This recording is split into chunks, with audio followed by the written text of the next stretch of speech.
Marker कहाँ गया? इसमें है? अच्छा इसमें है। तो देखो इसमें देखो भूगोल का ज्योग्राफी क्वेश्चन देख रहा है। इससे पहले जो क्वेश्चन बताए होंगे वो 2009 का क्वेश्चन बताए थे, ठीक है। ये 2010 का क्वेश्चन। तो प्रत्येक साल का जब पढ़ लोगे क्वेश्चन ना पूरे साल का, जैसे 2009 में, 2010 में, 2011 में, 2012 में, तो सब क्वेश्चन छूटने का कोई भी चांस नहीं रहेगा, ठीक है। Total A to Z question को आप बना कर गए। तो पहला क्वेश्चन देखिए, मानव भूगोल क्रियाशील मानव और अस्थायी, अस्थायी नहीं पूछता है, अस्थायी क्या है? अस्थायी पृथ्वी के परिवर्तनशील संबंधों का अध्ययन है। मतलब भूगोल का परिभाषा किसका? तो भूगोल का। अस्थायी मतलब अस्थायी, जो हम कहते हैं कि अभी जो है तो अभी यहाँ अस्थायी है, और जब हम पूर्णिया में रहते थे या पटना में रहते थे तो वो कहते हैं हम अस्थायी है। तो यही कहता है कि अस्थायी है, एक समान रहने वाला चीज नहीं है। वास्तव में भूगोल एक जैसा रहने वाला वस्तु नहीं है, वो बदलते हैं, हर चीज बदलेगी। तो परिवर्तनशील अध्ययन है। तो यह किसने कहा था? ये किसने कहा था? तो ये कहा था कुमारी सैंपल ने। सैंपल कुमारी हम लोग जानते हैं, रिंकू कुमारी कहते हैं, है कि नहीं? तो वो कुमारी क्या लिखा है? सैंपल, है कि नहीं? सैंपल कुमारी याद रखिएगा, चलेगा। अगला क्वेश्चन देखिए, जनसंख्या वितरण को प्रभावित करने वाले कारक में सबसे महत्वपूर्ण कारक कौन सा है?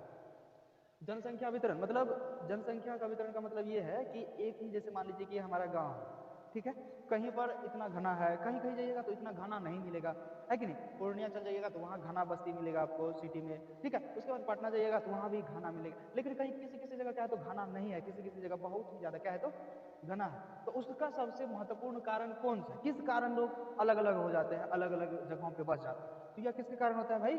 तो ये होता है अपना जलवायु परिवर्तन के कारण। जलवायु का मतलब, अब मान लीजिए कि यहाँ का पानी दूषित हो जाए, ठीक है, और एयर जो है, हवा जो है वो क्या हो जाए? दूषित हो जाए, तो लोग यहाँ रहना बसना पसंद करेगा नहीं। यहाँ से लोग क्या हो जाएगा तो पलायन कर जाएगा दूसरे जगह। तो यही है, ज्यादा से ज्यादा लोग जो वितरण हो जाता है, अलग अलग जगहों में वितरण हो जाते हैं, वो जलवायु परिवर्तन। देखिए मेषावी श्रेणी का संबंध किससे है? तो यह लौह अयस्क के मतलब जहाँ मतलब निकाला जाता है जिस कच्चा उद्योग से, वहां से संबंधित है। तो यह लौह अयस्क से। अब देखिए पनामा नहर किसे जोड़ता है? राइट, तो पनामा नहर जोड़ता है PAR to AT का मतलब क्या है? अच्छा अच्छा ठीक है, प्रशांत महासागर से अटलांटिक महासागर को जोड़ता है कि नहीं? ये पनामा नहर वास्तव में नहर देख करके आप लोग नहीं जाइएगा डहर। क्या मतलब नहर का मतलब वो चैनल वाला नहर नहीं, बहुत ही विशाल है, ठीक है, समुद्र के माफिक मतलब बड़ा जिसको बोलते हैं, और बहुत लंबा चौड़ा में जा रहा है, लेकिन दोनों तरफ से क्या है तो बांध बना हुआ है, राइट, दोनों तरफ से बांध बंधी हुई है और बीच से पानी जा रहा है, ठीक है, बहुत ही बड़ा है। तो वह पनामा नहर किसको जोड़ता है? प्रशांत महासागर को अटलांटिक महासागर को, याद रखिए। अब देखिए किसी झील के चारों ओर, किसी झील के चारों ओर बसा हुआ, मान लीजिए कि ये क्या है तो झील है, ये क्या है? झील है, ठीक है। यहाँ पहाड़ भी बनाइएगा, पहाड़ भी बना देते हैं ऐसे करके पहाड़, ठीक है। अब ये झील है, अब इसके चारों ओर क्या हो गया? धीरे धीरे धीरे सूखा जगह है, आदमी ने क्या बना लिया तो घर बना, क्या बना लिया? घर बना। तो वही बसा हुआ गांव, अब ये जो बस गया तो गांव ही हो गया, गांव हो गया। तो अब कहेगा किस रूप में आएगा? किस रूप में आएगा? तो यह निहारी की है। निहारी के मतलब देखने योग्य, दर्शनीय, पर्यटन मतलब जिसको बोलते, पर्यटन जिसको बोलते हैं स्थल, ठीक है। तो यह लोग देखेगा, देखो चारों तरफ मतलब बीच में पोखर है, ऊपर पहाड़ वहाड़ है और नीचे चारों तरफ लोग क्या है तो घर बना करके रह रहे हैं, है ना? तो इस स्थिति को कहा जाता है क्या? निहारी की है, ठीक है। अगला देखिए 2001 की जनगणना के अनुसार निम्नलिखित में से किस राज्य की जनसंख्या घनत्व सबसे कम था, निम्नतम था? निम्नतम मतलब सबसे कम जनसंख्या, ये 2011 में, 2000 कितना 2010 में हो, एपी में सबसे ज्यादा कम था, सबसे ज्यादा क्या था तो कम था। एपी मतलब अरुणाचल प्रदेश, ठीक है, 2010 में पूछेगा उसने, है ना। किस नदी की जल उपयोगिता सबसे अधिक है? तो किस नदी का जल सबसे ज्यादा उपयोग में करता है? गंगा नदी का क्वेश्चन मतलब है ना, गंगा नदी। और इससे पहले भी जो है गंगा नदी आया था क्वेश्चन, क्या था क्वेश्चन कि सबसे लंबी नदी कौन सी है ना, तो वह गंगा नदी ही है। अब गंगा नदी है इसलिए तो उसका उपयोग सबसे ज्यादा लोग करता है, यहाँ से सोचने वाली बात है। गंगा क्या है तो सबसे ज्यादा लंबी नदी है इसलिए उसका उपयोग क्या करता है लोग, ज्यादा करता है। चलिए कौन सा पतन, पतन समझते हैं? पतन मतलब समुद्र के तट वाला जगह, है कि नहीं? समुद्र के तट वाला जगह को भी क्या कहा जाता है तो पतन कहा जाता है। कौन सा पतन पूर्वी तट पर स्थित है? तो वह है चेन्नई, है। इसमें पतन दो प्रकार के, एक तो हवाई पतन होता है, ठीक है, और एक पनिया जहाज वाला पतन होता है। तो इसमें ये नहीं कहा है कि कौन सा पतन का है, तो ये हवाई पतन पे मान लो। तो हवाई पतन, पतन मतलब बिल्कुल, पतन का मतलब कि वह तटीय इलाका भी कहा जा सकता है ना, जहां पर एरोप्लेन आता हो या समुद्री मार्ग से आता हो, जो भी माध्यम से आता हो, तो वो पतन हो रहा है, तट पर स्थित है, तो वो कौन सा है? चेन्नई। आगे औद्योगिकरण से कौन सा प्रदूषण होता है? औद्योगिकरण कहते किसको तो जान लीजिए, औद्योगिकरण कहते हैं कि वह क्षेत्र जिसमें बहुत बड़े बड़े कल कारखाने, मशीनें, है कि नहीं? उसमें चीनी का या लोहा का या कपड़ा का, यानी कि बहुत सारे उद्योग की क्या करते हैं तो स्थापना करते हैं, ठीक है? तो उसी को उद्योग कहते हैं। अब उस उद्योग से कौन सा प्रदूषण होता है ना? तो कौन सा प्रदूषण? तो पहला का पहला होगा जल प्रदूषण। कौन सा प्रदूषण होगा? जल प्रदूषण। अब मान लीजिए वो मशीन से जो भी अपशिष्ट पदार्थ निकलेंगे, ठीक है, वह अपशिष्ट पदार्थ तो नीचे में जाएगा धरती में, और धरती से हम लोग क्या पीते हैं? पानी, तो दूषित होगा ना। अब सपोज दैट, अब कैसे दूषित होगा जल? चीनी का उद्योग जानते नहीं आप लोग, नहीं देखे, हम देखे हैं और जानते हैं चीनी कैसे। तो चीनी बहुत ही ज्यादा खतरनाक होता है, चीनी नहीं खाना चाहिए, ठीक है? तो चीनी कैसे नहीं खाना चाहिए, इसको 2 मिनट। हाँ, कि चीनी उद्योग, चीनी कैसे बनता है? तो चीनी क्या होता है, तो सबसे पहले जैसे गन्ना को क्या किया, धो करके उसको छील करके मशीन में दिया, ठीक है? उससे क्या करता है तो रस निकाल करके एक मशीन पे देता है। अब जानता है कि जब गन्ना से जब रस निकालेगा तो वह पूरा शुद्ध नहीं होता, शुद्ध नहीं होता, तब उसको क्या करता है मशीन में डाल करके और अलग से प्यूरीफायर वाटर लाता है, ठीक है? उससे क्या करता है तो उसको छानता है, ठीक है? मशीन में ही छानता है। अब उससे अपशिष्ट क्या हो जाता है तो वो पानी में चला जाता है, ठीक है? अब वो अपशिष्ट पानी को क्या करता है, मान लीजिए वो इतना जहरीला होता है, इतना जहरीला होता है, जिस खेत में चल जाएगा ना उसका जमीन क्या हो जाएगा तो बंजर हो जाएगा। अब सोचिए जरा सा, यदि उसके जल से जमीन बंजर हो सकता है, तो आदमी चीनी खाएगा तो क्या होगा? शरीर कमजोर नहीं हो जाएगा? हड्डी कमजोर नहीं हो जाएगा? कैल्शियम की क्या हो जाएगी उसमें? कमी हो जाएगी। शरीर मतलब खेत जो कम उपजने लगता है, उसका क्या कारण है? आखिर कोई तो कोई कारण होगा। तो उसमें कैल्शियम की क्या हो जाती है तो कमी हो जाती है। मान लीजिए कितना खेत, आप कहिएगा कि मकई का एक एक भुट्टा निकल रहा है, ये कैसे हो गया? बेईमानी कर लिया। तो नहीं, बेईमानी आपका नहीं, बेईमानी आपका खेत में है कि नहीं? आपके खेत में कैल्शियम की क्या है? कमी है, उसको दूध दीजिए, फिर आपका बाइल जो है 2 गो निकलेगा और वो हष्ट-पुष्ट मजबूत रहेगा, फसल नहीं डरता है। कारण क्या है? तो आपके खेत में कैल्शियम नहीं है कि नहीं? जिसके कारण होता है। तो कैल्शियम को उपजता है, शरीर में मजबूती प्रदान करने के लिए भी कैल्शियम की क्या होती है तो आवश्यकता होती है। अब मान लीजिए हमारे पास ये दूध का ये बोतल लगा दिया, दूध में सबसे ज्यादा लोहा पाया जाता है और उससे क्या हो जाता है? हड्डी मजबूत होता है, कैल्शियम पाया जाता है, दूध में सबसे ज्यादा कैल्शियम पाया जाता है कि नहीं? चाय नहीं पीते हम, दूध ही पीते, इसलिए रखा। नहीं नहीं भाई, लोहा नहीं, वो लोहा क्या मतलब? वो लंबा लंबा रड वाला नहीं, ये भाई लोहा मतलब होता है लौह तत्व। जैसे तुम साग खाएगा, लौह तत्व के लिए सबसे ज्यादा तुमको आवश्यकता होगी, तो तुम साग बता रखा, लौह तत्व ज्यादा प्राप्त होगा, है कि नहीं? दूध खाएगा तो दूध में लौह तत्व भी है, विटामिन, प्रोटीन, मिनरल, सारी चीज, ठीक है? सभी चीज का मिश्रण, तो उसमें सबसे ज्यादा प्रोटीन मिलता है दूध में, और उससे हड्डी मजबूत होता है। तो चीनी खाने से हड्डियां कमजोर होती है कि नहीं? तो ये होता है। अब जल प्रदूषण होगा, उसके बाद वायु प्रदूषण होगा। अब मान लीजिए उसमें जो मशीन चलेगा, उसका जो धुआं निकलेगा, धुआं कहाँ जाएगा? हवा में, वायु में, तो उससे वायु प्रदूषण होगा। वो तुम सांस लेगा या जानवर लेगा, पशु पक्षी लेगा तो बीमार पड़ेगा, मर जाएगा, वो होगा। उसके बाद ध्वनि भी होगा, ध्वनि मतलब आवाज भी होगा, पूरा सन्नाटा कर कर कर। यहाँ परमेश्वर के बगल में जो एक फैक्ट्री लगी है, उतना दूर का पूरा पोल्यूशन से पूरा क्या हो चुका है? खराब हो चुका है। वहां जाएगा तो नाक पूरे बात, समझ गया? कि चाहे कितनों पेड़ पौधा लगा दे तो बहुत मुश्किल है। तो उसके लिए उसको हटा करके और जंगली इलाका में दूर देना चाहिए, वहां दे करके रख दिया। तो ये ध्वनि प्रदूषण होता है, ये हो जाता है औद्योगिकरण करने से, ठीक है?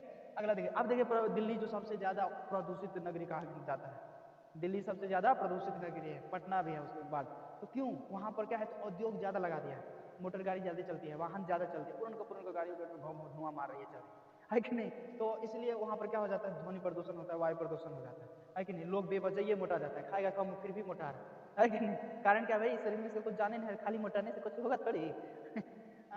अब देखिए ये हो गया। अगला देखिए, कौन सा उद्योग कृषि पर आधारित नहीं है? कौन सा उद्योग? जैसे मान लीजिए कपड़ा का, सूती वस्त्र उद्योग है कि नहीं? ये तो कपड़ा का, लेकिन कृषि पर उद्योग नहीं, कृषि पर आधारित नहीं, कृषि का कोई भी काम उसमें लगने वाला नहीं कोई बात। तो वह कौन है तो सीमेंट, ठीक है? सीमेंट कृषि पर आधारित नहीं। वो क्या है तो चट्टानी मतलब पत्थरों को लाता है, उसको पीसता है, उसमें केमिकल मिलाता है, तब जाकर के क्या बन जाता है? सीमेंट बन जाता है। अब एवं लोहा और इस्पात, लोहा भी कृषि पर आधारित नहीं। लोहा को भी क्या, पृथ्वी के अंदर से चट्टाने को निकालता है, उसको देख लेता है कि मैग्नेट वाला जो मैग्मा लोहा, मैग्मा चट्टान है, उसमें से निकालता है, उसको क्या करता है कढ़ाई में डाल करके पिघलाता है, फिर इच्छित वस्तुओं को क्या करता है वो सांचे में ढाल देता है और फिर फिनिश हो जाता है, बन जाता है। मान लीजिए कि हम लोग यहाँ कल जो आता है कि नहीं, उसका सांचा बना हुआ है, ठीक है? पिघला करके उस सांचे में डाल दिया, बन करके तैयार हो गया, ले जाइए। छड़िया जो हम लोग का आता है, छड़िया क्या बनता है तो सांचा बना हुआ, वो पिघला हुआ क्या करता है, उस सांचे में ढाल देता है, गरकते गरकते पूरा सब जगह पहुंच जाता है, बन गया आपका छड़िया।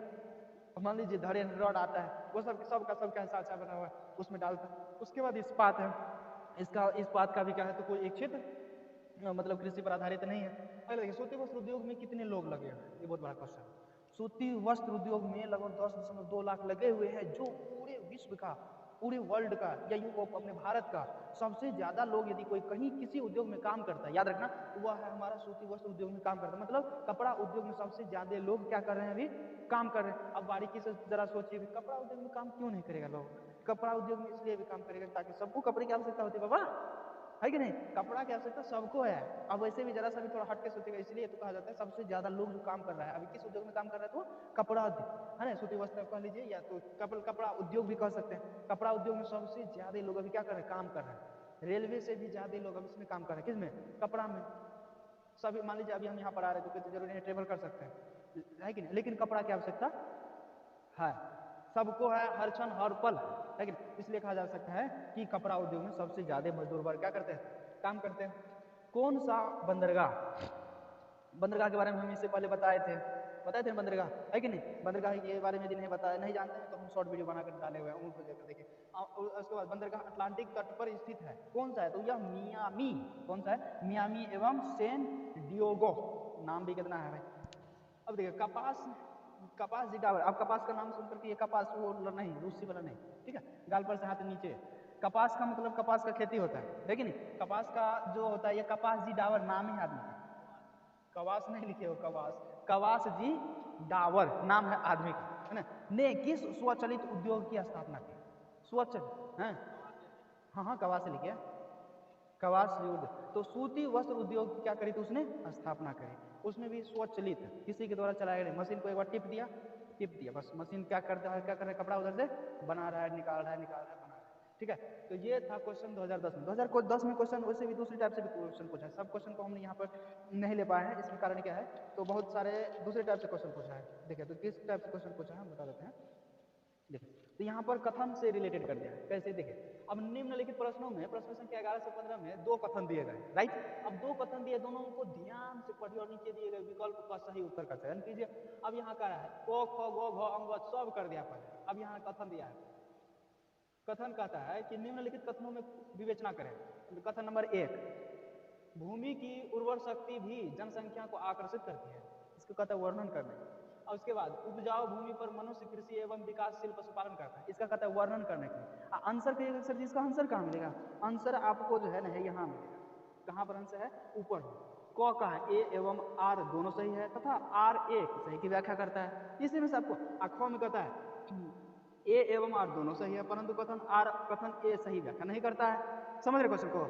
अब इसमें से अब सोचिए जरा सा, इसको माथा पेची नहीं, इसलिए पहले 2010 में सबसे ज्यादा लोग क्या हुआ था, घलट गया था, एक तरफ से पास ही नहीं होता था विद्यार्थी, समझ रहा है, कतनों महीनों दो करके पढ़ ले, दिन रात करके, टांग ऊपर करके हाथ नीचे करके पढ़ ले, पास ही नहीं होता था, है कि नहीं, विद्यार्थी को जल्दी समझ में नहीं आता, सर क्वेश्चन कहता क्या है, लोग सब इसमें टिक लगा करके आ जाता था, गलती हो गया, है कि नहीं, आंसर ऊपर में चार सब यहाँ से देखिए ना, क्वेश्चन नंबर कितना, 11 12 13 14 15 तक का आंसर एक ही है, ठीक है, मतलब क ख ग घ अंग इसी में है चारों का आंसर।